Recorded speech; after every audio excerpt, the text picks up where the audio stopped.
Hey there listeners, it's JD here, and welcome to the second episode of A Friendly Conversation.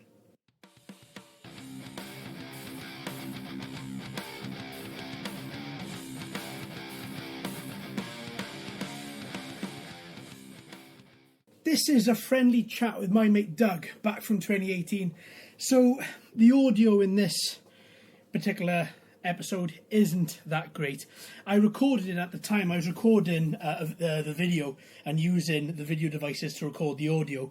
So unlike how I do it now with a separate audio device, the audio, the mics built into the cameras at the time wasn't very good, and I wasn't using an external mic.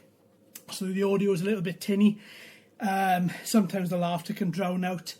I've tried to fix it the best I can, but it's still not up to a very good standard. You can hear everything fine, it just might be a little bit sharp in places, although I have tried to reduce as much noise and background noise as I possibly can. So in this episode, we talk about the following subjects: remote control cars, racing, relationships, and many other subjects, including mental health, something that affects both myself and Doug. Now, give you a little heads up about Doug. So Doug's a mate of mine. We've known each other for about 10 or 11 years. I did ask him to write a little something for this. He didn't get back in touch with me, so I'm going to call him the thinking man's idiot. He's a very intelligent guy, likes diving down rabbit holes. And Doug, mate, if you're listening to this, do me a favour. Next time I say to you, do you want to write an intro? Because I'm standing here and I can't think of what to say. Other than, you're Doug, you're a man, and you live in Bristol. Actually, I think that's good enough. So, with that, let's get on to the episode. Yeah, I think that's probably right. My mum wouldn't buy me anything when I was younger. Oh, that's if she watches this, she's going to be mortified. No, she did. Yeah, she did. She bought me a load of stuff, and I wrecked it. I think that's the correct way to say it. I take it apart and go, oh, look at all that.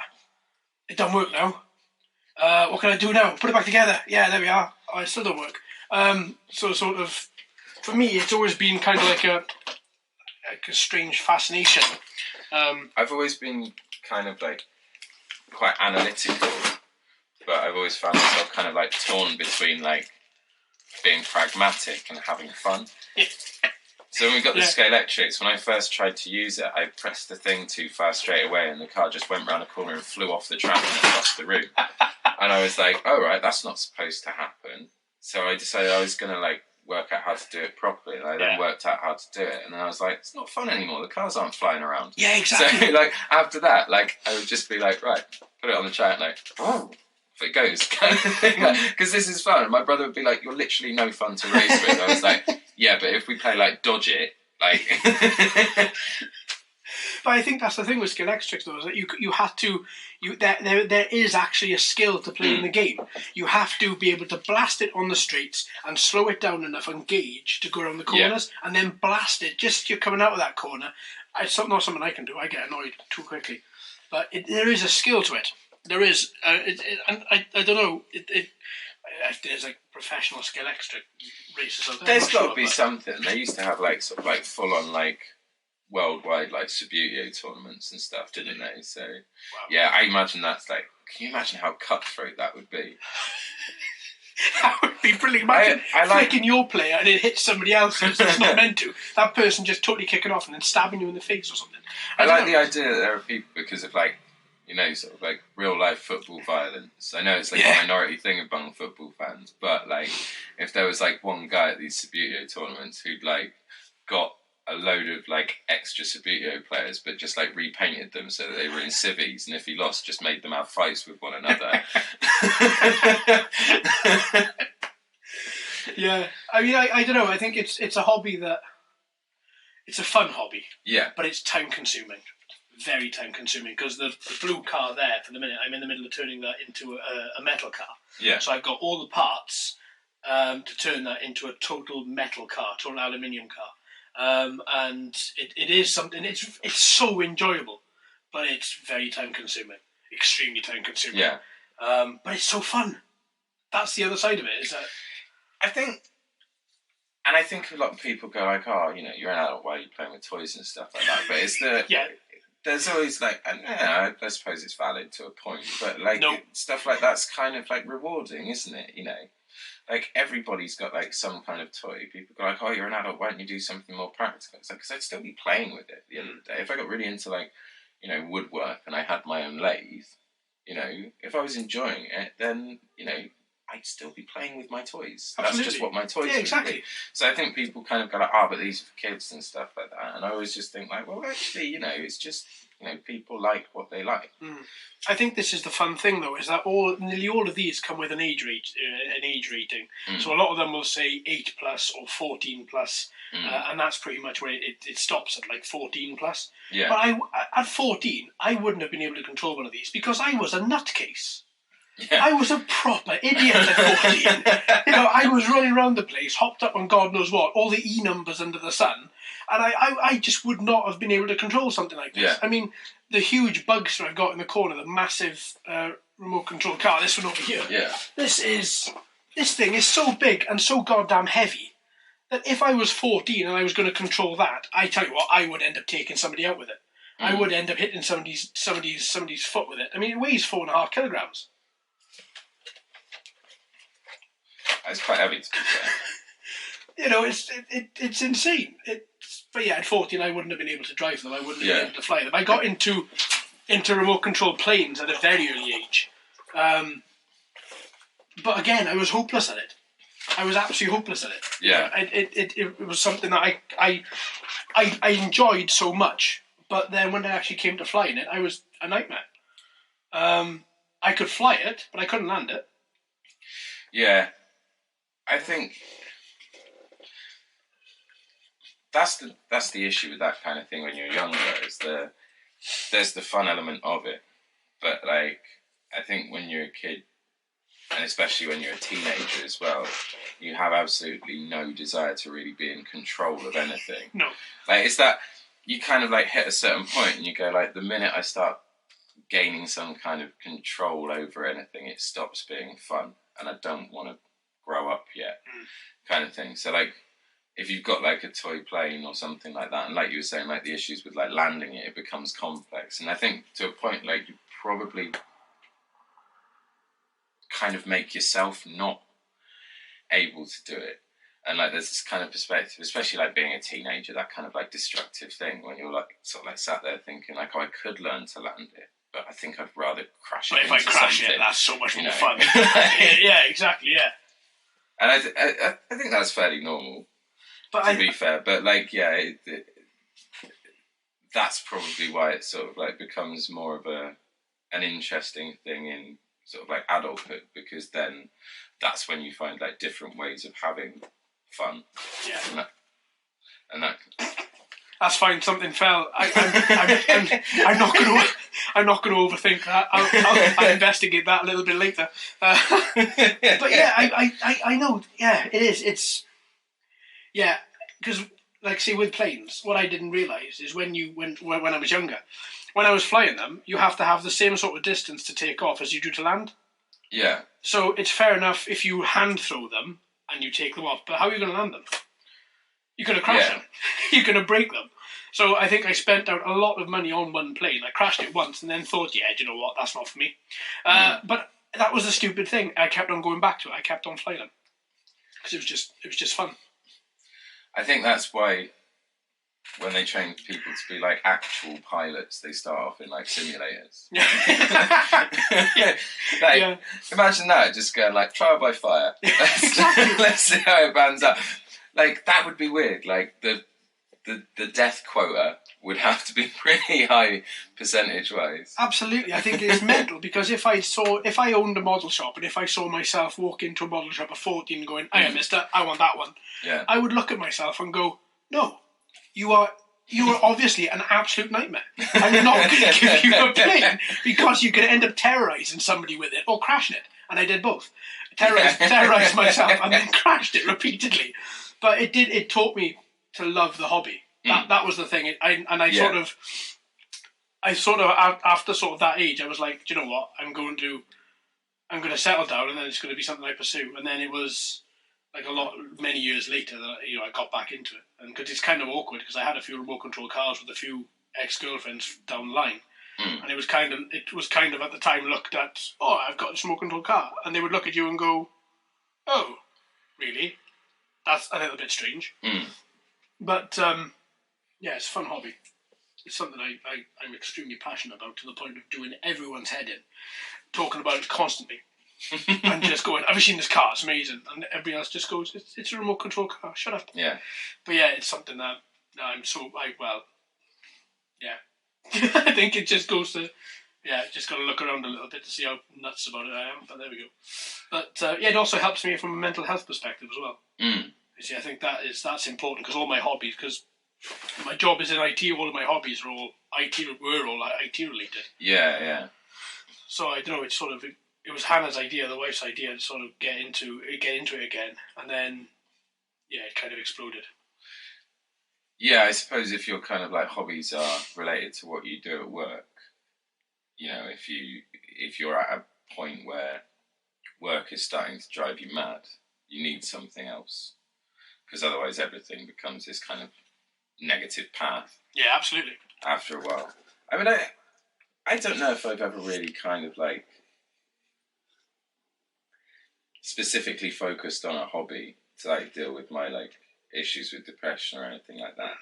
But you know, I think you do try and like at least throw yourself into something that's not part of what's sending you mad. Yeah. Like, I mean, obviously, like with music and making music, that's always been a thing. But I don't think that's a fully sound therapeutic way of dealing with those kind of problems. You know, it's an outlet to a point, and that's, you know, something that's really helpful to have, but I don't think it necessarily sort of like helps as much as people would presume it does. Yeah. Because, you know, something's getting to you, you're going a bit funny in here, and you're sort of like putting it into your music. But rather than it being this kind of like therapy of like, oh, I've got it all out, because a lot of people would perceive it that way. They'd be like, they've managed to get that off their chest, that must be great for them. But like, while you're doing it, you're fully aware of this really ugly side of yourself. Yeah. And you're and it's horrifying, because you'll be like, right, I'm going to write this song as a form of therapy for myself. It's all going to be good. Yeah. And like, you know,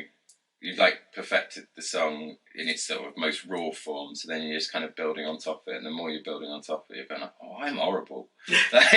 Yeah. And it's kind of hard after a while. I think with stuff like that, the way it becomes therapeutic is if people have a positive reaction to it. So you do need to like find other ways to sort of like deal with like, you know, depression and mental health issues and that kind of thing. And it's a hard one to do, because the easiest one is the worst one. I think we've all been guilty of it at some point, like, which is to just go like, fuck it, I'm going to have a drink. You know? Yeah. That doesn't help in the long run, though. No, it doesn't at all. And if I'm honest, you know, I've done it more recently than I care to say a couple of times, and it is a bad thing. And like, it's difficult, because you kind of like sometimes come around to it a little bit too late, and by that point you're already a bit screwed, kind of thing. And I think it's very difficult to kind of like take yourself out of a situation and try and like push in a different direction, because that situation with mental health issues is something that's like all encompassing. It's basically everything around you. You know, I mean, that's the reason that doctors sign people off work, because they're like, we can't take away all your stress, but we can take away a bit of it, you know, and hopefully it'll make it easier for you to kind of move forwards. But I think a lot of the problems people have is that, you know, once they're kind of like stuck alone with themselves and they're in that place, it's finding something to take them out of it. And like I say, with music, there's a point where it can be therapeutic, you know, and if people have a good reaction to it. But, you know, until that point, it's very kind of selfish and narcissistic to try and sort of like push that forwards, you know, to try and sort of suggest that I'm going to do this, it's going to make all my troubles go away, and I'm going to be really proud. Because half of the problem with depression is that you know, to a point, a lot of the time have a bit of an issue with yourself, and that's something you're trying to work on. So if you start focusing on something that's like me, it becomes quite negative. And it becomes all about you. Yeah, absolutely. And that's not to say that you shouldn't be selfish in those scenarios. You absolutely should, but the problem is you have to be as aware as possible of that, because the illnesses themselves are selfish.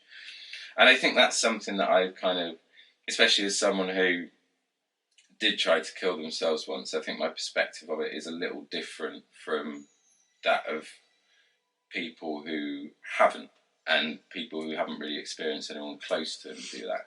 And there's a lot of sort of strange stuff, like when people kill themselves, like say it's a celebrity or something, you get a lot of people go like, how selfish of them. And I've, from experience, sort of learned a lot, and it upsets me to hear that kind of thing, because I find myself going like, but they're not selfish, the illness is.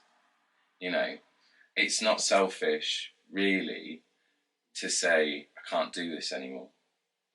That's not a selfish thing to do. That's kind of the same way of reacting to fear that most people have. If you were in, I don't believe in ghosts, but say for example they did exist and you were in a haunted house, your first reaction would be, I'm going to leave this house. Like, but I don't think anyone is sat there absolutely terrified going let's see how this pans out. Yeah.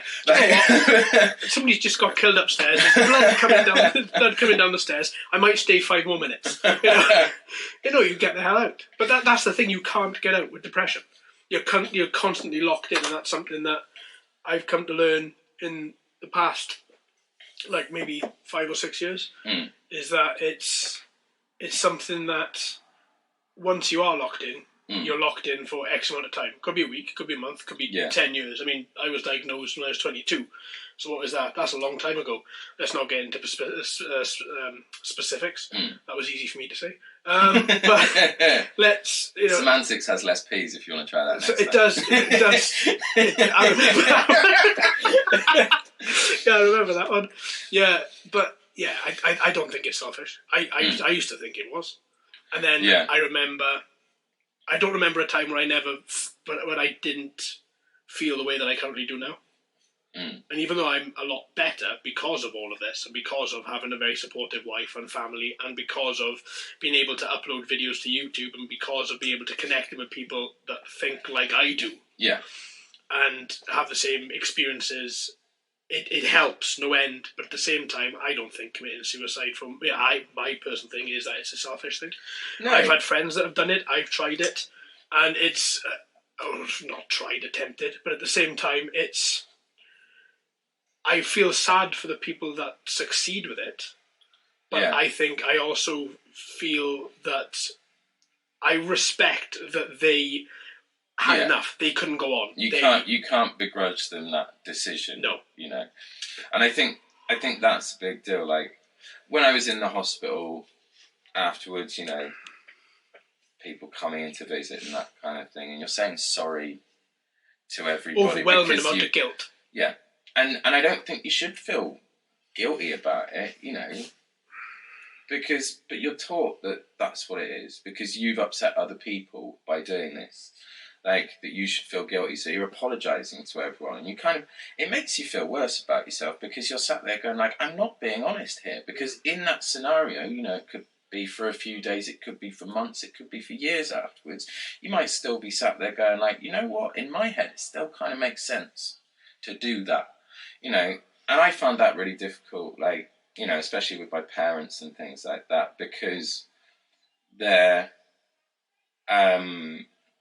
they're very understanding people, and they're very loving people, and obviously they don't want me to go, and I'm sort of saying sorry to them and all that kind of thing, but in the back of my head I'm going I still don't feel like I should be here at the moment. I've luckily got past that point, which I am quite glad about, but I think it's tricky, because you have your perspective of what makes sense to you, and then you have this perceived responsibility to try and make it up to other people, and that's part of the problem with it. And you're saying sorry to people because you're made to feel guilty, and I don't think you should feel guilty about it. And I think more than anything, you should just kind of accept that it's okay for it to just be fear and embarrassment rather than guilt, because that you're sat there going, I still want to be dead,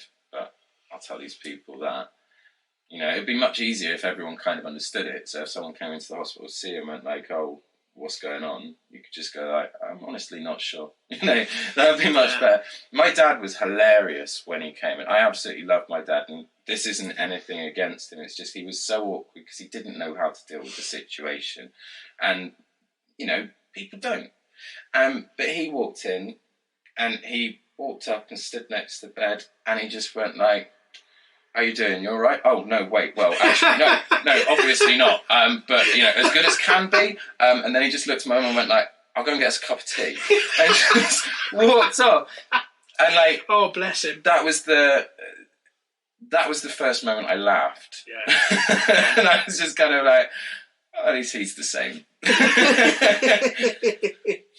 I developed this kind of like really bizarre kind of like quick fire, like cruel wit, sardonic sense of humour. I think it was just a coping mechanism, because after you've been in the bed for a while on various like drips, you know, you are a bit of a drip. Yeah.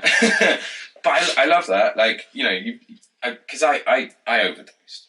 You know, it was an intentional overdose, and I was sat there and I was on this like drip, and I was sat there thinking like, what's in this? And like after a while, you just go like, probably just sugar, isn't it? My blood's going to look like gluten. But after you've been there for a while, they take you in to like see the, it's like that person, I guess they're kind of like the psych evaluator or whatever, or And I sat down with this woman and she chatted to me for a few minutes, and then she went like, "So do you think, you know, what was the reason?" And I went, "Oh, you kind of put me on the spot here, love." And she just sort of looked at me for a moment and she went like, "I mean, yeah, but you have just, you know, tried to take your own life, so you must know the reason for it." And I just went like, "Oh yeah, I do know that, but the thing is I wasn't planning on actually having this conversation at any point." And you didn't plan on it. And she was just sort of looking at me like, and as I was saying it, like, you know, I didn't really want to be alive at that point, but I also didn't want to be in that hospital. Yeah. So, like, as I was saying these things, like, this little voice in my head was going like, "Shut the fuck up. They're not going to let you go home." And that's the thing. At that stage, you're sort of thinking, do I play the game? Mm. And do I, I'm fine, I'm all right. Oh, you know, silly 5 minutes. Or do you sort of tell them exactly what you think, knowing they're going to keep you in? I think it would depend on like how you did it. Like I say, I did a sort of like intentional overdose. I think like if I tried to like, you know, cut my wrists or something like that, I'd have probably been sat in there thinking like, you know what, I'm going to stay here a while. But like, because, you know, you get that kind of like treatment and stuff. But I think because I'd overdosed, like I was like, I want to go home. I've had enough drugs. I'm full.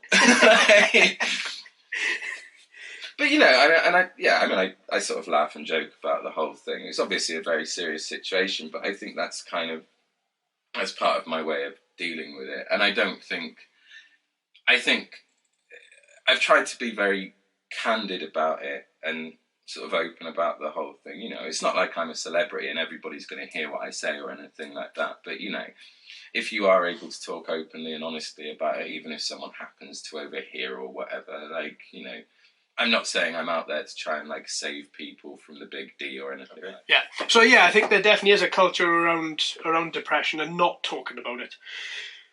When I started this channel, I did a video. I think it's video number 4, I think, or 5. I can't remember. And it was about my thing with mental health. And I recorded it. It took me about 3 or 4 hours, from what I remember, and it was quite crazy because I have blanks in my memory. Yeah. From either being on so many different antidepressants that it hurts, or from drinking too heavily, or from other drugs to try and shut this guy up from when I was younger, that there are genuine blanks in my memory. So I had to go back and ask people that I grew up with questions, and look at photos and try and piece together what these blanks are, and sort of try and sort of, you know, redraw in my memory what things are. But I thought it was important that I put that video out, and I think only maybe 60 people have seen it, but that's fine because 60 people have seen it. You know, and then hopefully that will get somebody else to talk about it, and then somebody else to talk about it. And I think the other side of that is that even if it's not seen by someone who ever suffers with any of these problems, you know, you can at least have an understanding of where other people are. Yeah. Because, you know, depression's, you know, it's similar to, in terms of its scope, you know, sort of things like cancer and that kind of thing. Like, obviously they're two very different things, and I'm not trying to conflate the two in any way, shape or form, but they are things that will directly or indirectly affect pretty much everyone at some point. And I think a lot of like the sort of like shame that goes with the whole mental health thing is that people feel like they shouldn't speak out about it because they don't want to ruin someone else's day. And I think that's why it is important, if you can, to like, you know, actually speak about these kinds of things, because otherwise no one knows what's going on. Absolutely. You know? And there are always going to be people who are going to go like, you know what, my life's fine, I don't want to deal with this. And that's absolutely fair enough to them. I don't hate them for that. I don't begrudge them that. That's absolutely fine. I want my life to be easier as well. So I get it. Yeah. You know? But, you know, for people that might be affected by it in someone else at some point, like for them to sort of at least know what's going on. You know, I can't tell people what the best thing to do is, because I still don't fucking know. Yeah. Like, you know, at least like kind of like if you understand something, like, because that's the thing. I think people go like, oh well, what am I supposed to do if somebody close to me is going through this stuff? And I think honestly, the best thing to do is just be there. You know, support doesn't mean like having to do certain things. Just like make sure you're around, make sure you're aware, and then if something feels like the right thing to do, as long as you're not swamping that person, just do it. Yeah. You know, if it's as simple as like giving someone a hug or saying like, you look like you could do with a walk, I'm popping down Tesco, come with, you know, something like that, you know, because that's the problem. You get like a lot of people, because you can't get the motivation for anything. People go like, oh, a bit of exercise, that'll sort you out. It's like, yeah, but I can't get out of fucking bed. Exactly. But then, yeah, I mean, the thing that I hate hearing the most is when people come up to you and say, how are you? Are you all right? I'd much rather somebody didn't ask me and somebody just say, oh, you're not dead then.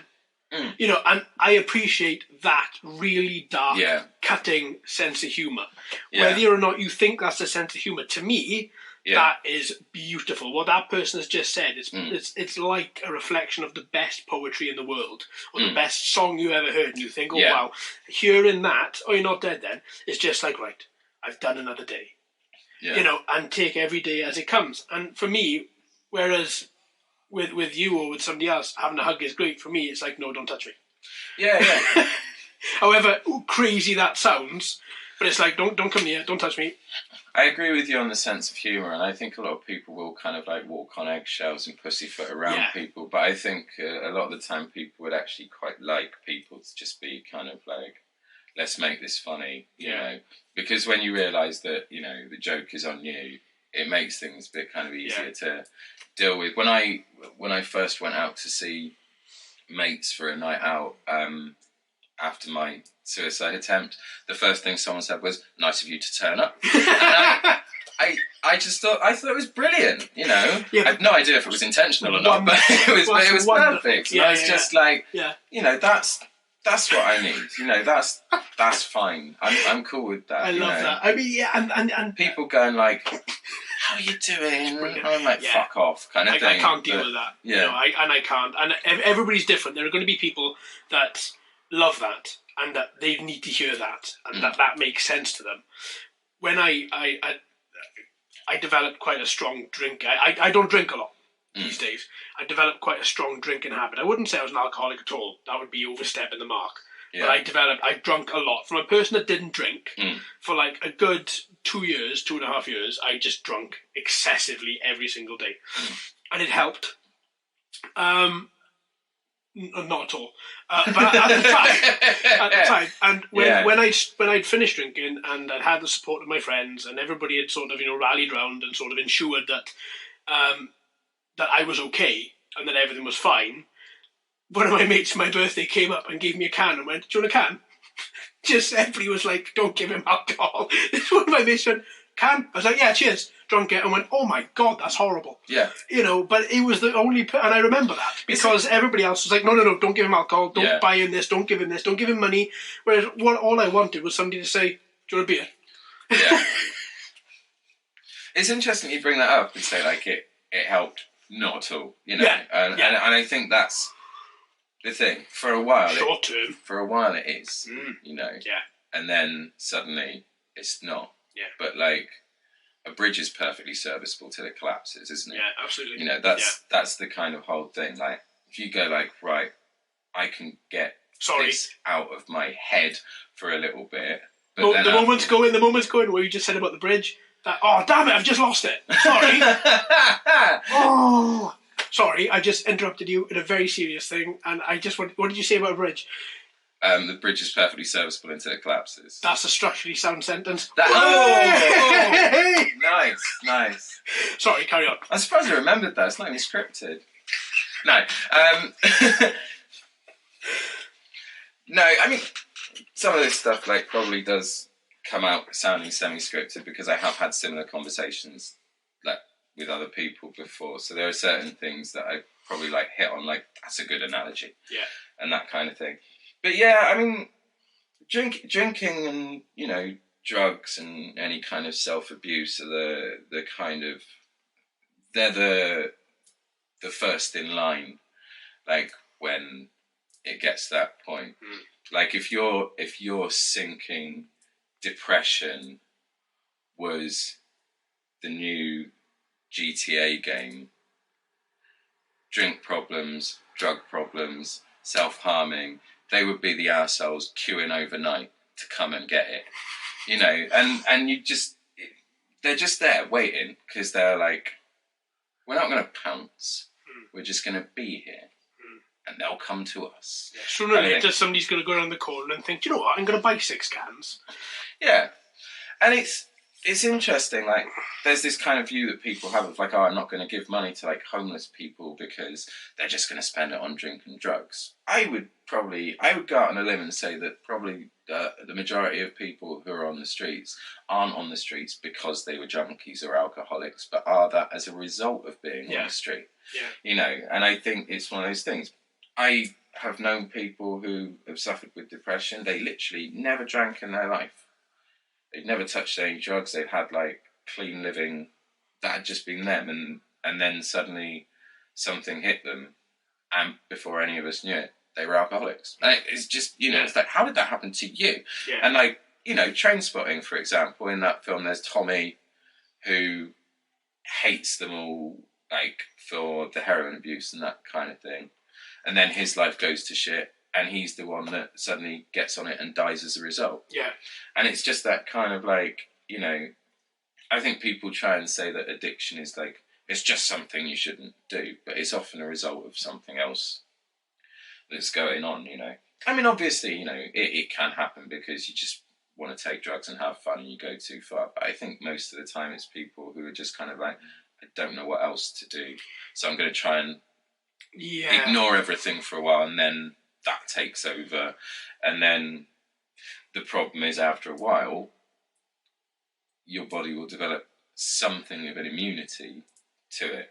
And it's not that you're not still physically showing the signs of being drunk, for example. You could still be pissed as fuck and people will be able to tell. Yeah. But your head's gone like, I can see through this now. Yeah, exactly. And then you're just kind of like, now I'm an alcoholic and I'm still fucked and I'm down again. Yeah. And like, you don't, that's the point where you go like, what happens?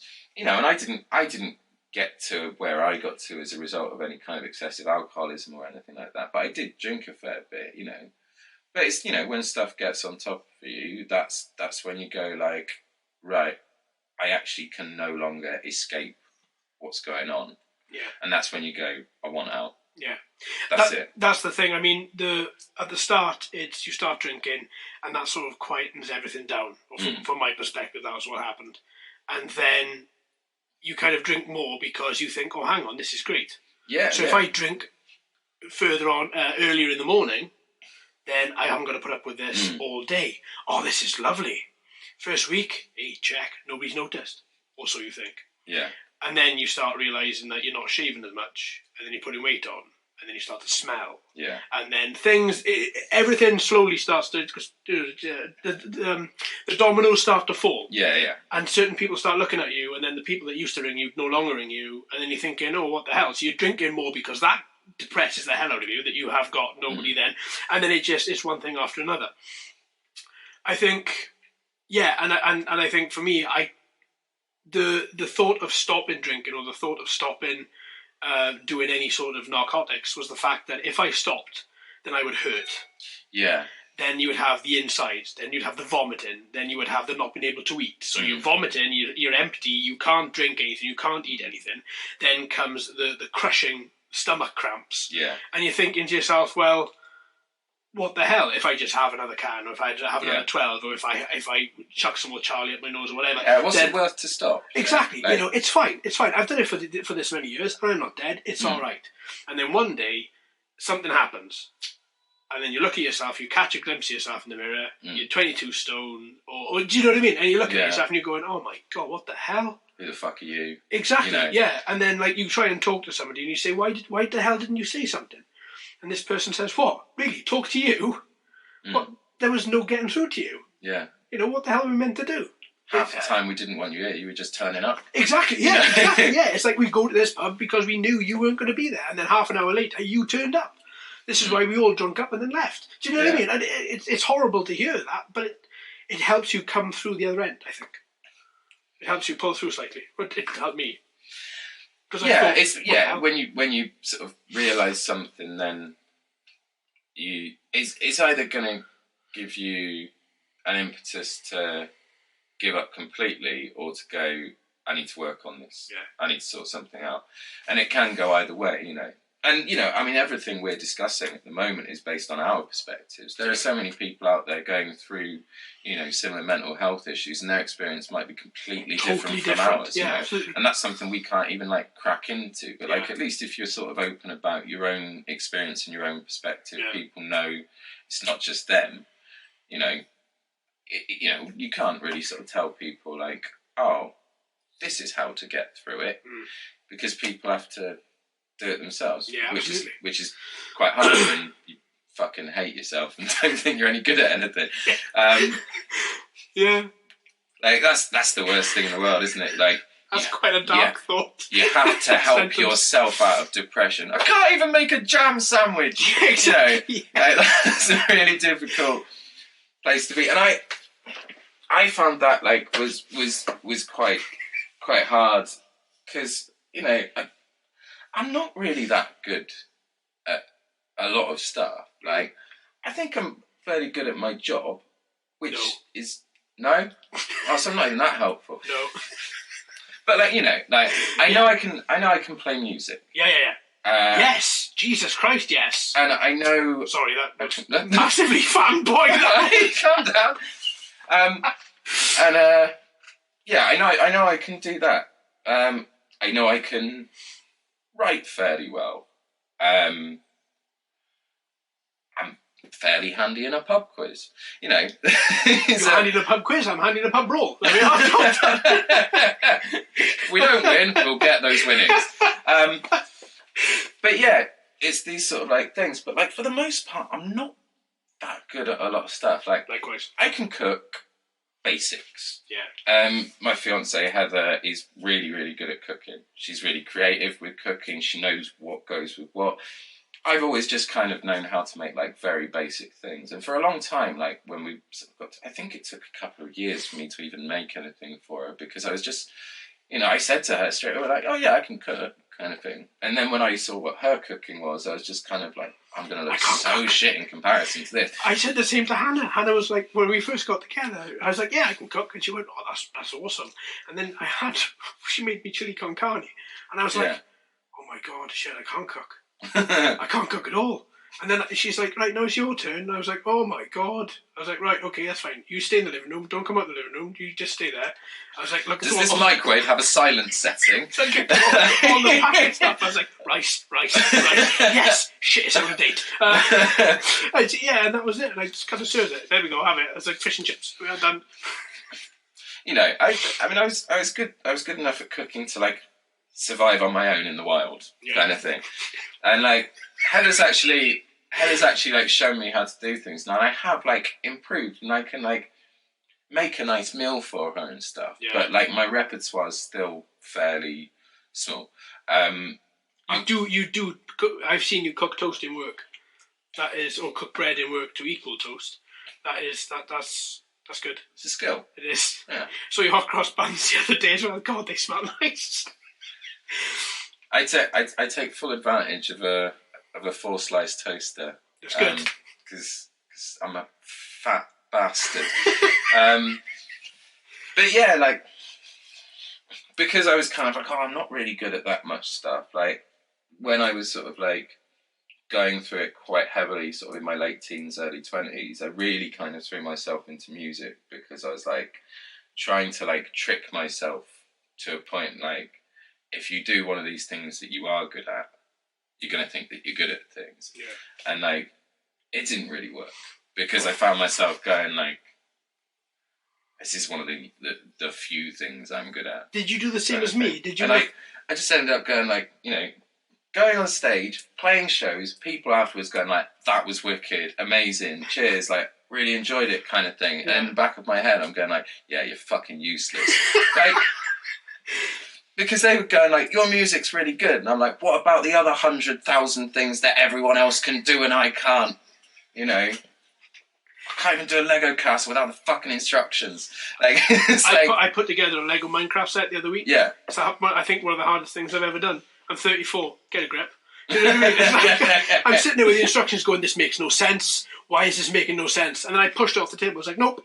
And then I was like, God, I got dogs. They're going to eat the pits, eat all the bits. Right, I got to get up, collect everything. Right, let's do this again. And I'm looking at it going, why can't I do this?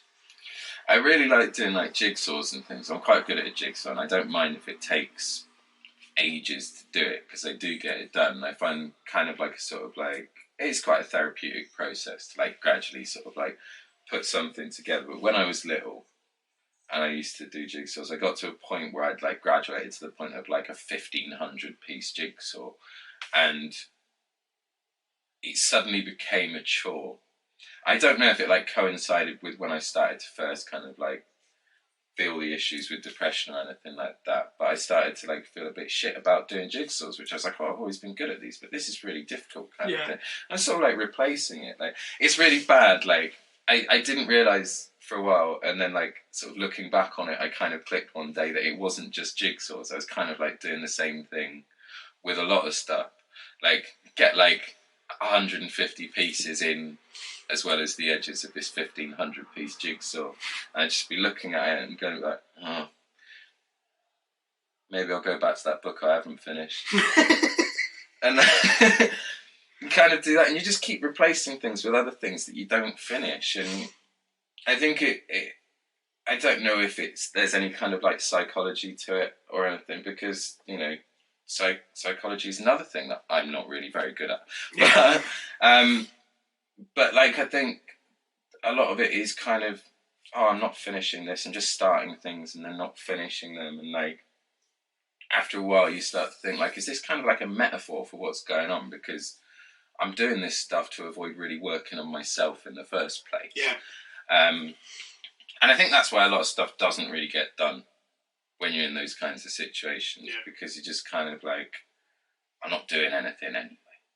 Yeah. And it's really difficult to kind of get to a point and go like, right, I am going to do something. And like you say, like, you know, when you look in the mirror one day and go like, I need to do something about it. But it could easily be a case of like, I give up completely now. Yeah, absolutely. It can go either way. It can. Yeah. I mean, I think I've made a lot of promises to people that I'm not going to try and kill myself ever again. So I've kind of got to stick to that now. And that's fine. I'm happy to stay alive, you know, for myself and for other people. But that's progress. Yeah. I mean, it doesn't mean that there aren't going to be, like, odd days where I think, like, oh, I want out kind of thing. But, like, I think I've managed to kind of get myself to a point where I'm aware enough of what it is when it kicks in to go, don't go down that road. You made that promise. Stick to it. You know? And I think it's quite remarkable, actually, like, as well as, like, having the pride in yourself, like, for being able to sort of, like, carry on. I think it's quite remarkable to see how brilliant, like, people who are close to you are in those kinds of situations. Because, like, when I first started seeing Heather, I told her quite early on about the fact that I'd tried to kill myself. And I think, like, I just wanted to be really open about it. Because I thought to myself, like, if she doesn't know, it's not fair. And it would really fucking suck if I got her 6 months into this and then told her. Yeah, exactly. You know, and she's been very honest with me about that stuff and said, like, you know what, when you told me, I was kind of like, I think I'm going to run away. But, like, she's a really great person, and she's always said, like, you shouldn't, like, just ditch someone after a date or two, you know, and you've got to, like, give people a chance, as she did, and she's stuck with me. And, like, I've obviously had, like, a few problems with my depression, like, here and there. Luckily, no sort of, like, major slumps or anything like that. But, like, I think it's really kind of, like, I think people sort of, like, do deal with stuff, and they do get on with it. And I think it's because they know, like, you could be anyone, they could be anyone. Yeah. You know, and you know, if people sort of are understanding, then they're willing to give a bit more, and that's a help as long as you realise it's there, kind of thing. So that's nice. That was a weird. That's nice. That was a weird way to sort of tail off there. But no, you know what I mean. Like, it's good to see that other people can sort of cope with it. You know, I was a bit concerned about my mum, like, whether or not she was really going to handle stuff well. See, this is a total different side, because you were concerned for everybody else, whereas I didn't want to see anybody. Yeah. You know, I distanced myself from a lot of people, my family, everything. I sort of went on my own. My mate Ben was quite good, because he came into the hospital to see me, and he didn't pander to it at all either. He's had problems with depression. He's actually quite a good person to speak to when it comes to that kind of sensitive stuff. But he came into the hospital and quite wonderfully said, let's play Trivial Pursuit, and didn't even let me win, which I thought was amazing. At the time I was obviously thinking, you prick. But it was really, really nice, like, that he was like, I know you're in a bad place, but nothing's changing. Yeah. So let's just do it, and I really appreciated that. That is good, because you don't want people. You didn't want him to let you win. Yeah. You know, because as far as they're concerned, nothing else has altered. Yeah. And that's what you need. You need to know that you can just pick up and just carry on, and there's not going to be that sort of thing as, oh, we can't really tell Doug, because otherwise, you know, he might go and try and top himself again. Do you know what I mean? You don't need that. Whereas I had a load of great mates as well, same as you, that would just kind of, like, tell me exactly how it is. You know. It was weird being in that moment, just going, like, you know, I don't know if I'm coming back from this yet or whatever, but at least I can add Trivial Pursuit to that other list of things that I can't fucking do. That list is getting longer, mate. It's getting longer. Ending sentences appears to be a problem. That is another one as well.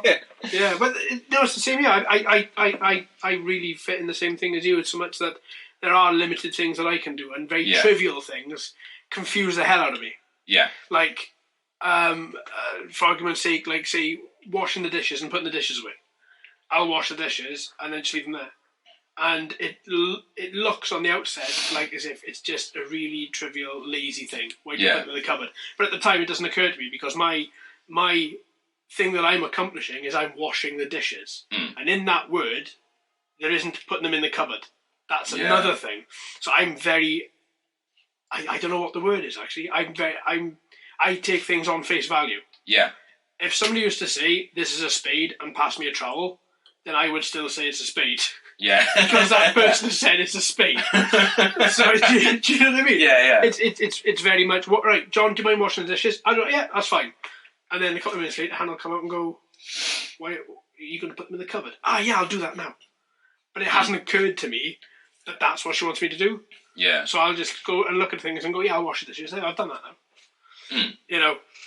So yeah, I understand That's been quite a helpful quality in like a child, you know, to make it like eat healthily. Like, not when you're just give it 34. Give it a bit of fruit and go like, this is a cake. And then the child wants cake all the time. Exactly, which is actually broccoli, you know. But yeah, this is the thing. I mean, it's quite endearing for a kid. Do you know what I mean? It's like, oh, look, blessed. When you're 34, it's a bloody pain in the ass. Yeah. You know, because it is quite simply a thing of people will then look at you and go, well, he slapped Ash. You know, he hasn't done this properly. That's not the case. You asked me to do A, and I've done A. B is put them away. That is not in the sentence you've given me. You know what I mean? And then I then go, you know, in on myself again then. Heather had to kind of like say to me, like, you need to hoover sometimes, you know. I'm actually a very tidy person, and that's fine. As he sits in a room full of shit. But, like, I just kind of, like, I tidy, like, all at once a lot of the time, you know. And I think I was kind of, like, not realising what was going on. So if she was off work while I was at work, I would come home and the place would be tidy and, you know, she's made dinner and that kind of thing. And I'm like, oh, well, thank you, you know, this is really good. And, like, I wasn't quite clicking that was what was going on. And then I was having my day off. I was just making sure everything was, like, you know, tidy. But, like, I wasn't, like, doing, like, the hoovering or wiping down every surface or anything like that. And obviously she was coming home from a stressful day and going, nothing's being done around here. And it, you know, it was really bad on my part, but it was sort of realising, like, shit, like, she's right. Like, if it's her day off, if it's my day off and she's working, I should get up in the morning, have some breakfast, have a bit of a chill, and then I should get the place together and make it nice, you know, because no one wants to come home to a shit tip, which it never really is. But, like, you know, if you walk in the door, at our place you walk in and you're in the kitchen straight away. So if you walked in the kitchen and saw, like, dirty dishes stacked up or, like, the floor was a bit messy and hadn't been wiped down or whatever, you're going to go, like, well, this is depressing to come into, you know. So it's a case of, like, I do that now, but, like, I didn't automatically think of it, despite being a tidy person. You know, like I say, I would keep things tidy, but, like, I think because I'm quite anally retentive, like, a lot of the time, like, my idea of tidiness is just neatly aligned, you know, so that kind of happens. It's like a weird thing, like, I would literally be sat there at home, like, just going like, oh, that book's sticking out a bit on the bookcase. I'll level them out a bit. Not thinking to myself, like, this floor could do the hoover. See, you know, with that, I have fun with things like that because, and I think it's all started from the sort of the sort of the bipolar disorder thing. But it's like in work, people will put things out in a particular line, and it'll be very neat, and I'll just walk along and just move it. You know what I mean? If I was around you, and if you push that book in, when you turned around, I'd pull the book out again.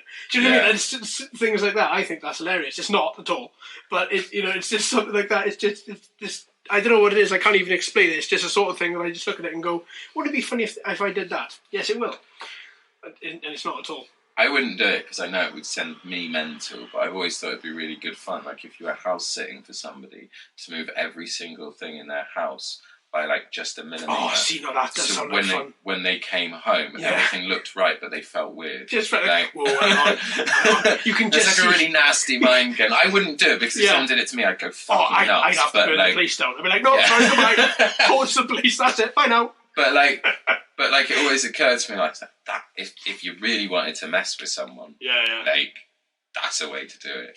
Kind of thing. But it's cruel. Yeah. Oh, absolutely. Yeah, it is. Yeah, it's the very sort of animalistic part of my brain. I think that's just like, wouldn't that be funny? It's not funny at all. And if it happened to me, I would go ballistic. But it's just like if I see somebody do that, I'm just like, oh, that. I just get this overwhelming urge to pull that book back out, just a little bit. Or, just turn one book upside down or something like that. Do you know what I mean? Yeah. It's just really, I don't know, it's such a childish, weird, horrible thing. But it's just like, oh, yeah, I really... And sometimes I do it to myself, which is really quite strange.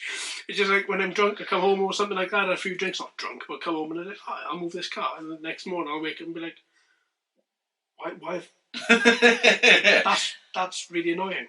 It's just, I don't know, I can't explain it, but again, it's one of those sort of really weird, odd things. Yeah. That I take a great delight in. I think, I don't know, yeah, it is horrible. I think some things, like you say, it's not funny. I mean, the reality is, it is funny. Yeah. It is actually very funny, but you're not supposed to. I've got a warped sense of humour, because it's also mean. Yeah, like you have. And this is the thing, I look at sense of humour, and I think, oh, isn't that hilarious? And somebody standing next to me goes, oh my God, you're a monster. I'm like, no, but that to me is funny. Yeah. If I see somebody... yeah, go on, just answer your phone. Just grab this quickly. That's fine. Hey, honey. Yeah, not bad. You? What sort of time? Okay, I'm still up at John's at the moment, but I can probably get sort of down to you.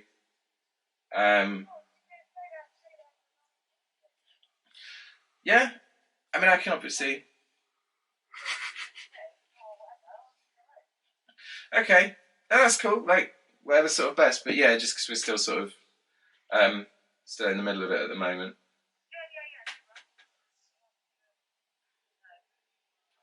I take too much time over everything, so. All right, honey. Well, let me know when you get out, and if I am sort of like on the way at that point, then I'll let you know, or otherwise I'll see you at home. All right, love you. Bye. We can wrap this up whenever you want to, buddy. Oh, there's no rush. If you need to go, then that's fine. I'll just sit here and talk to myself. What subject were we on? Oh, yeah. So, if I see somebody fall over in public and face plant themselves, I will make myself not laugh. Even though in the back of my mind I'm going like, that's fucking hilarious. But I can't laugh because I'm also very aware that someone has just possibly quite badly hurt themselves. Yeah. See, when I last saw that... Yeah, it's manifested itself in this like big love of slapstick. Yes. I know a lot of people go like, why did you watch slapstick? It's really silly. I'm just going like, I just really like it because I don't really want to admit people. I love slapstick because I want to laugh at people when they fall over in the street.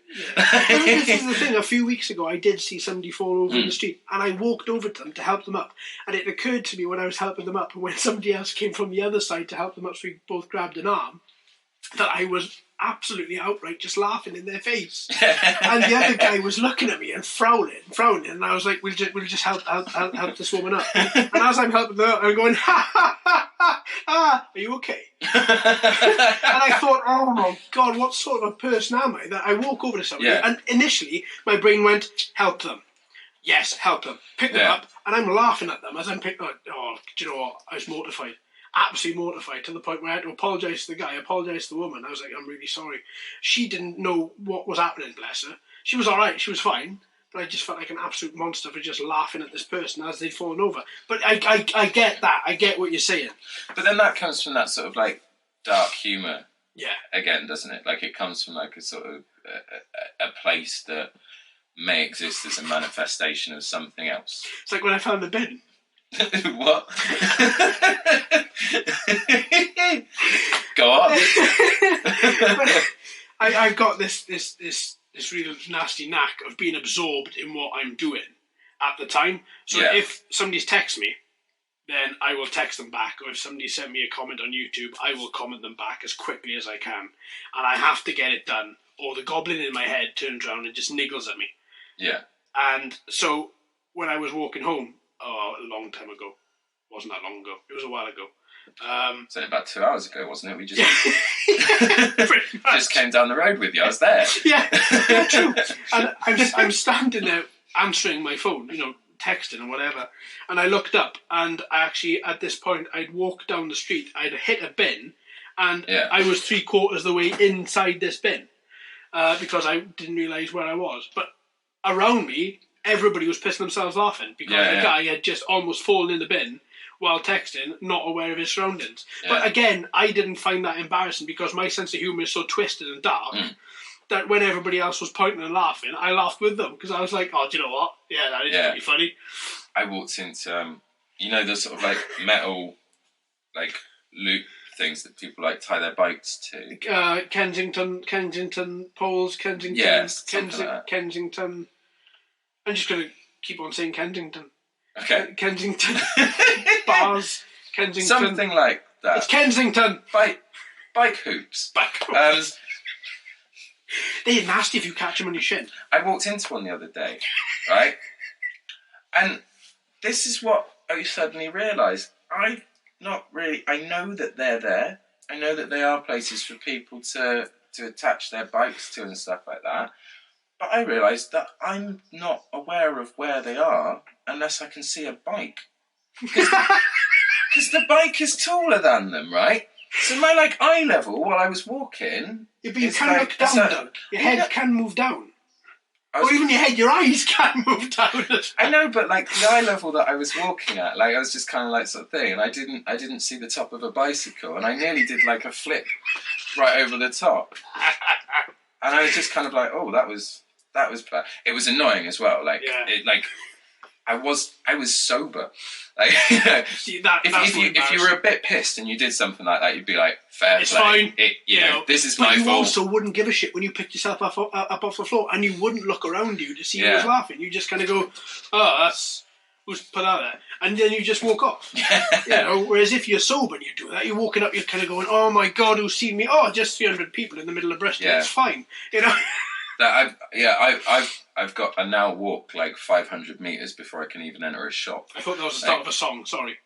I would walk 500 metres. Yeah. And we can't sing the song because of copyright, but... Yeah.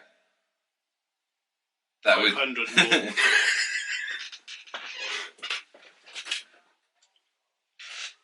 Out the door. Yeah. I'm just wondering if there's some way of doing a completely off the wall, very specific metric version.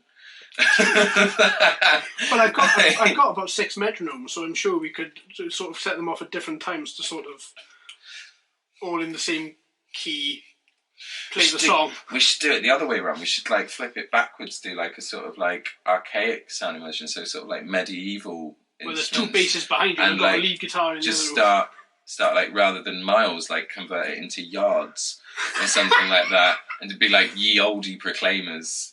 Yeah, but we need some actual wood instruments for that.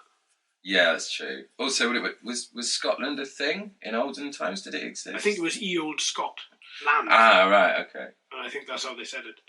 And I base that on absolutely nothing. No, I think it was probably a place. It was definitely a place. But it's there now, so it's definitely a place. It was definitely there. I love Scotland. I think it's amazing. I have to say that because my grandmother's Scottish, but I do love the place. I think it's a great place. It's really funny because a lot of people say oh, I wouldn't go to Glasgow. It's supposed to be quite rough, isn't it? You go there, it's not. It's actually really nice. It's really, really nice. I mean, they do have some kind of sort of Catholic, Protestant, Rangers, Celtic kind of arguments. Or even Celtic. At times, and those have maybe been a bit rough back in the day, but if you go there and talk to people, they're so nice, so friendly, and I've always really kind of enjoyed that about the place. But it's really strange that people go, oh, don't go there, it's pretty rough and stuff like that. I'm like, it's really nice. We were having this conversation walking down the road. Come to hear, weren't we, about where in Bristol, where in Bristol I live, and I was told categorically, don't move there. It's terrible, and I've been here 5 years. I think it's lovely. Yeah, it's weird. You used to hear horror stories back in the day about Nottingham. All right. Nottingham used to be considered quite a rough place. They had quite a high crime rate. Was that where Robin Hood was from? Long time. Yeah. That Yeah, East Midlands. I think I read on Wikipedia once that it was the 7th largest urban conurbation in the UK. I don't know if that's changed in recent times or if I'm completely misremembering, but I just quite like how the sentence sounds. So, what is a conurbation? It's like an area that's lived in, essentially. A habitat? Yeah, like... A dwelling? Or no, because that would be but within... an area? Yeah. Okay. So, like, for example, a village would be... An estate? A village would be a conurbation. A So town would be a conurbation. A city would be a conurbation. Yeah. Because they're areas that house multiple people in various homes. Okay. But yeah, there used to be some sort of like horror stories back in the day about Nottingham, and I went to a few gigs at Rock City in my late teens and stuff.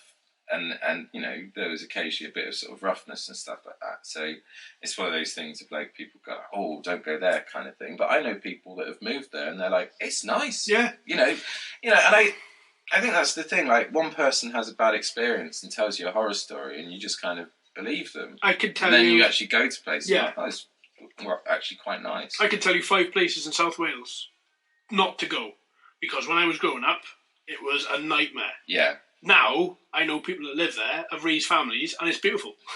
But it is all about when you grow up, in a place, don't go here, don't do this, don't do that, in these particular areas. But then over time, they change, because people then start to buy their own homes, and they start to look after areas and things, and it does all change. My rule of thumb, generally, is that places are probably going to be all right as long as the buses don't refuse to go there. That's...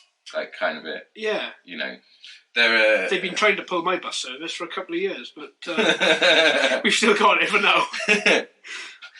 There have been places like where I've like been like I had a mate move somewhere once, and like I'm not going to say where because that would be mean. But yeah, a mate of mine moved to a place, and I was on my way to see him, and he was like, "It is a bit rough round here, but like you'll be alright. Like once you're in the house, kind of thing." Yeah. And like. I got there, I got on the bus to go to where he was, and like, I went up to the guy, like, and I was like, oh, is the next stop, because my mate had just told me what bus service to get on, so I did that, and I was like, oh, is the next stop, you know, and he was like, oh no, we don't go that far.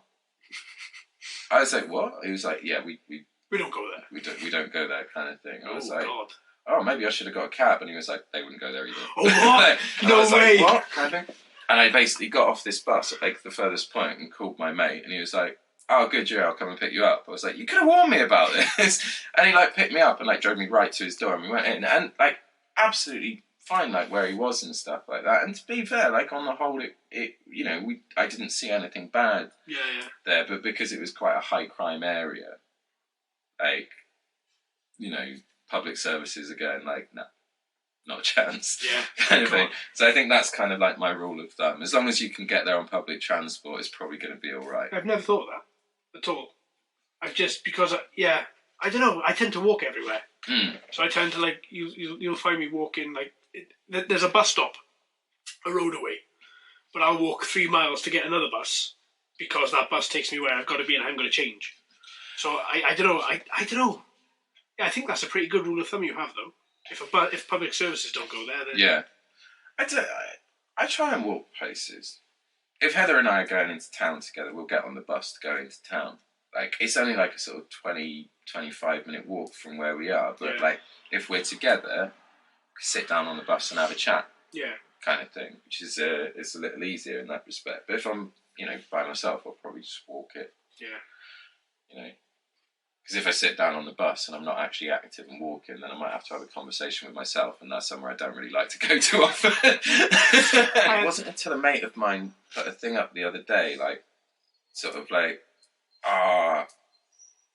for those of you from this area, like, who remember just how good this band were, and it was, like, really flattering to, like, see something like that. But that was the point where I suddenly went, like... But it wasn't your band, yeah? No. No, it was.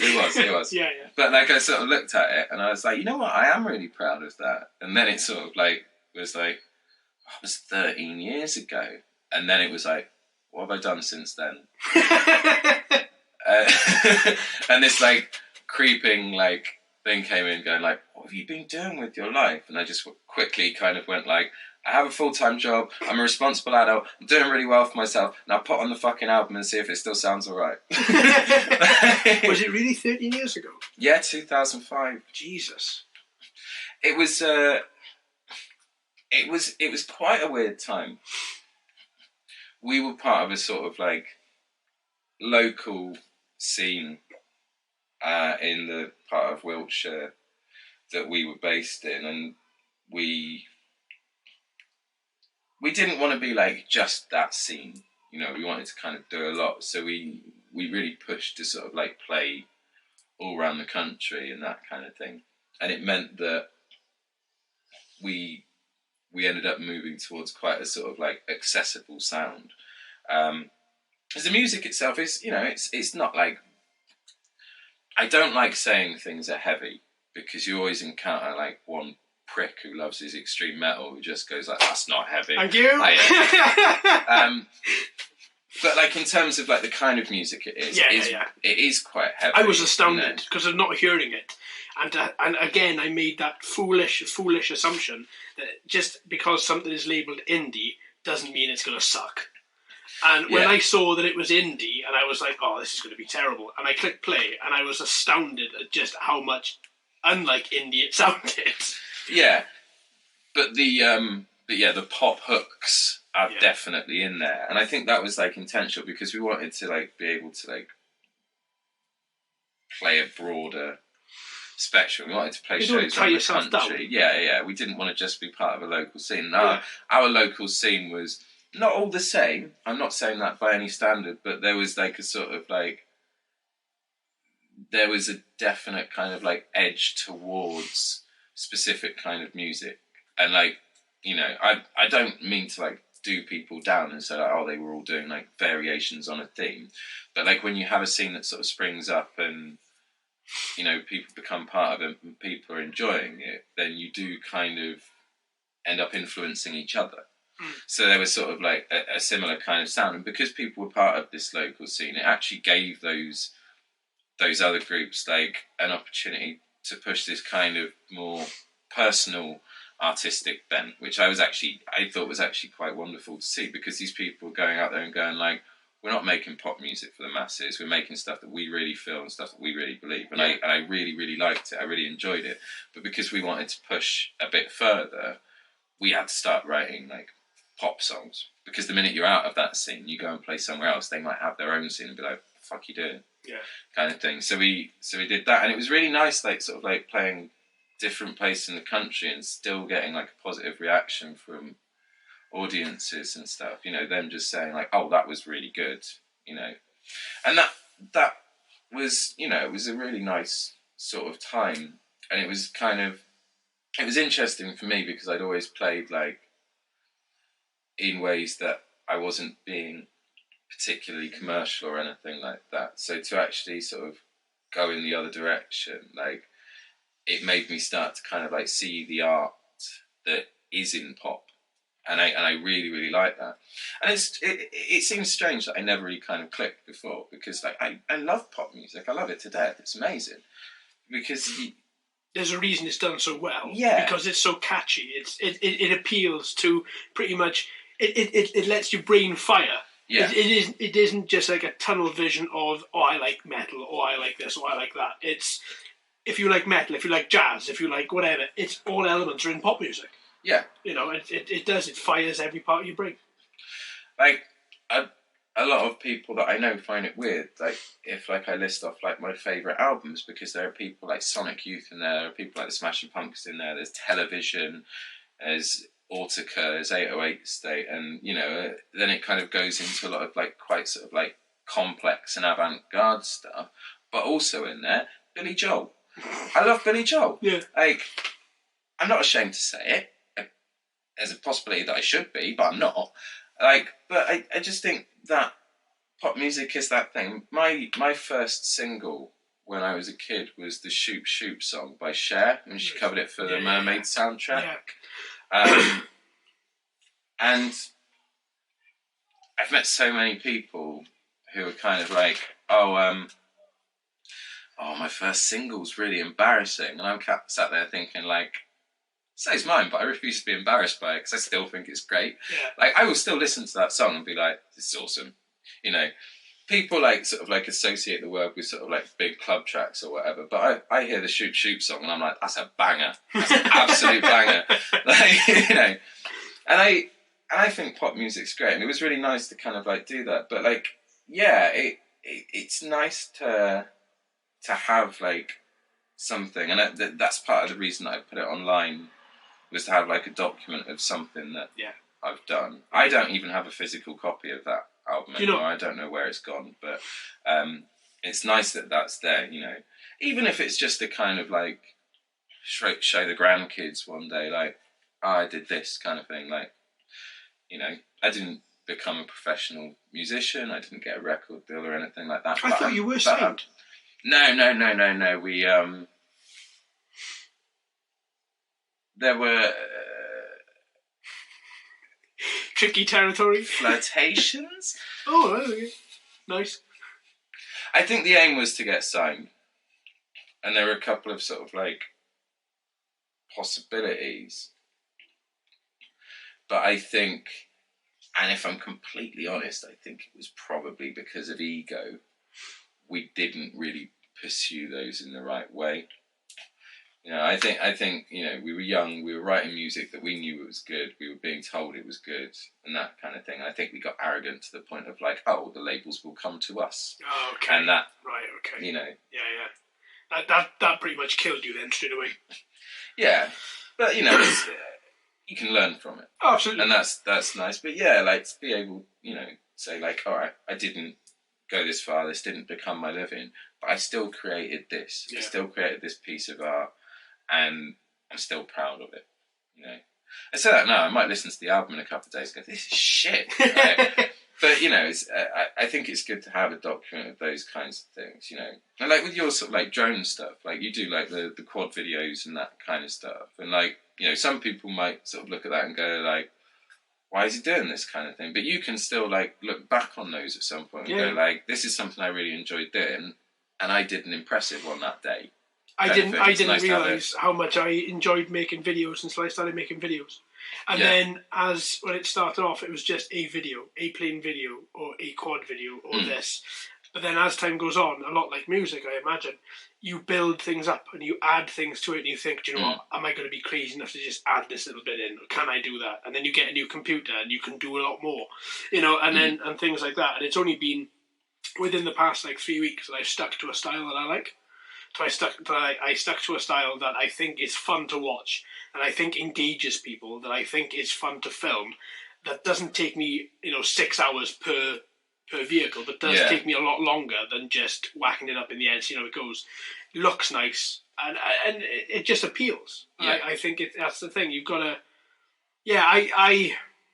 that's the thing with depression. You don't know when your last day is going to be, or with life in general. Yeah. So it's nice to have a record of what you've done. Yeah. And even though I don't seek fame, I'm intrigued to find out where all this will go. I'm intrigued to find out how much better I can make, and how better the people that watch it talk to me, and how much better they can. Because people have started saying, "Oh, have you tried flying this? This one's great," and I'll buy that. Do you know what I mean? And I'll give them a shout out for it and stuff like that. And it's just fun. It's incredible amount of fun that I didn't think you could have.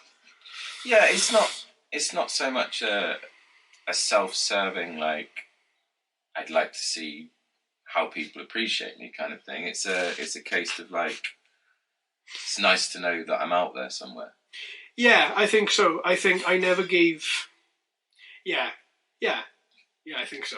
Yeah, I think it's nice to do something, because you can get sort of wrapped up in everything that you do, and before you turn around, you're like, 15 years have gone by, and you think to yourself, oh my God, I can't buy a house, I can't do this, I can't. There's lots of can'ts, and I don't like that. It's very negative.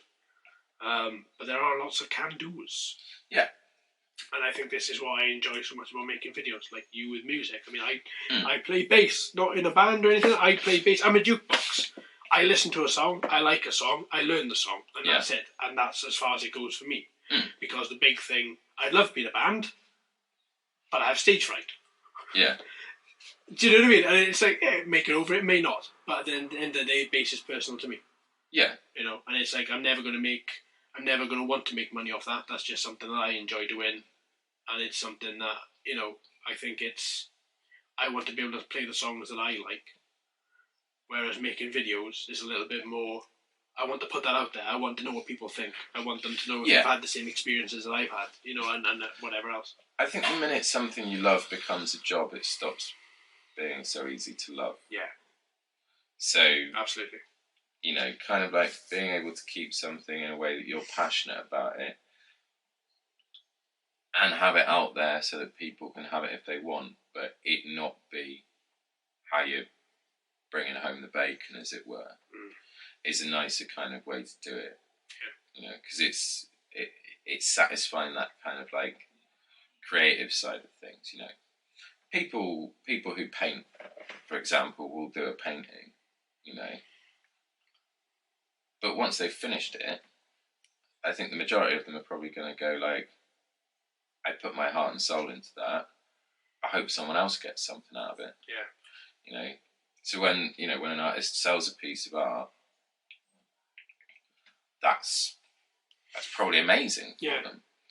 But like, I know of, you know, the majority of artists is not their main source of income. Yeah, absolutely. And I think, I'm not saying you can't enjoy it if it is your job kind of thing, but I think you keep a closer personal connection to something when you're not flogging it as your wares kind of thing. Yeah. I think so too. There's a lot of different, there's a lot of different careers which I think, oh wow, that sounds fun. Yeah. Or, oh wow, that sounds great. And then you go and do it and it doesn't become fun because now you're doing it. Yeah. You know, or do you know what I mean? And you think to yourself, oh wow, okay, well I wanted to do this in life and now I'm doing that. And I'm thinking, but then you get to a stage and you start making videos, or you start putting out podcasts, or you start making music, or you start doing whatever you're doing. Yeah. And that's fun. You know, so you want to try and keep that as fun as possible. And it's freeing as well, because there's no sort of norm. The way I do it, other people may not like, but the way that they do it, I may not like. Do you know what I mean? So it's very personal to you. You're making something that you want to make in your way. Yeah. I think that's one of the things I enjoyed about like positive reception of music, is like, kind of like, you know, I know some people are going to listen to it and think like, I'm not bothered by that. Yeah. Some people might even listen to it and think like, oh, I think that's a bit shit, whatever. But like when someone says like, oh, I really like this, or like, you know, even as simple as saying like, that's pretty good. Like, it's nice because you can kind of sit there and go like, I thought so as well, kind of thing, you know, like exactly. because you wouldn't put it out there unless you were, you know, at least semi-proud of it. Yeah. You know? Exactly. So it's nice to, I don't think it's vindication, but I think it's nice to sort of say that someone else has like a good feeling about it as well. Yeah, I think that's great. Yeah, I enjoy that when I've, for just like one example, if I plow like say 6 hours into a video, and I think to myself, then I get like a few dislikes, and I think that's fine. Not everyone's gonna like what I do. That's fine. But when I plow 5 or 6 hours into something and I get 15 people liking it, that feels brilliant, because for whatever reason, or whatever part of it they like, whether it's my explanation of something, whether it's not me, whether it's the vehicle, whatever it is that person likes, is such an amazing feeling. Yeah. You know, and it urges you to do more, and it pushes you, you know. And I think that helps depression. Yeah. That helps the overwhelming feeling of, I'm not good enough, I can't do anything, everything I touch turns to stone. Do you know what I mean? And it's... Yeah, it's not sort of like a desire to do anything for any kind of like extreme gratification or anything like that. It's kind of I just want to know that it's worth bothering, because if it's not, I feel useless again. Yeah. Kind of thing. Yeah. And yeah, it is nice, and it's really nice when people like say good things and stuff. But yeah, it's still very hard to push past that. Like, am I good enough? Every single video I make, I put up. and I wait, and I think to myself, they're going to hate it, everyone's going to hate it, this isn't going to go down well, and it's going to be something, and then I find out that people like it, and they enjoy it, and it feels amazing. But I still, and then a week goes by, and then I come to do the next lot, and I think to myself, I'm not good enough, why am I doing this? Yeah. Why the hell am I doing this? This is, people, and then, again, people like it, and it's amazing, there's always that recurring, I'm not good enough. Yeah. Anything I do isn't good enough. And it's me. That's the thing. I can't get out of my own head long enough to turn around and say, do you know what, shut up. Yeah. Just do it. Just enjoy it. Yeah. When I'm out and I'm recording, I'm loving it. I'm back to the old person that I was. I'm laughing, I'm joking, and everything else. Yeah. And then the minute I stop doing it, I'm like, yeah, I'm useless. I can't do that again. Ultimately, life is fucking terrifying. Yeah. It's the scariest thing there is because you don't know what's going to happen. Yeah. You don't know who's going to be there and who isn't. Yeah. You don't know anything. Yeah. It's fucking terrifying. Yeah. But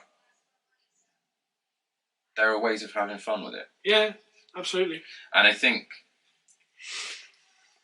although on several occasions during my life, I haven't seen that, or I haven't believed that. Yeah. Sometimes when you do see it, it does turn everything on its head. Maybe not forever, maybe only for a time, but it does turn things on their head. And if you can find a bit of positivity, it's a really, really lovely thing. However you can manage to get that, I suppose, within reasons. Obviously, yeah. But we had the booze discussion. We had, yeah, exactly, yeah. But no, I think I think you need to crave. No, that's wrong. You need to find the positive elements, because there's so many times, as I'm sure you can attest to as well, without wanting to put words in your mouth, that for years you can just mull along and feel shit. You need to seek out the positive elements in order to feel like you're getting something back, I think.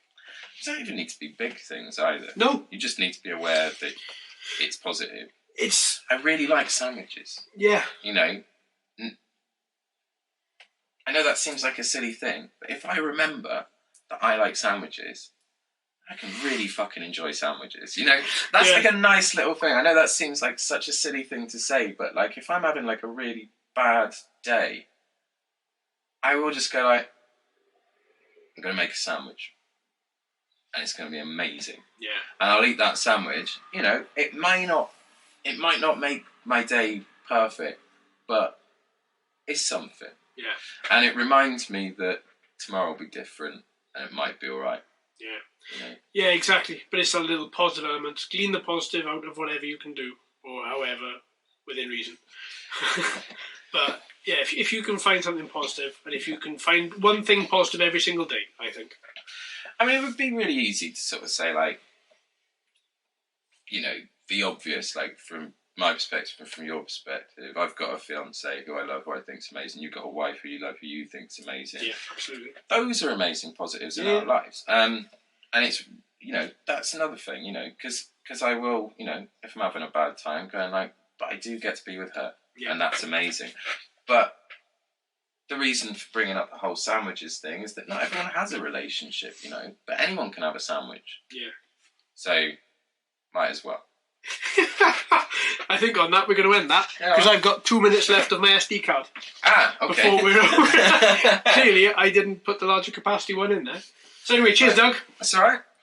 Nice to see you. And be here. I was going to say, yeah. I was going to say, yeah, whatever. And just leave it on that. Heather often says, why are you a game show host? You should walk around with a clipboard. What's his name from It'll Be Alright in the Night?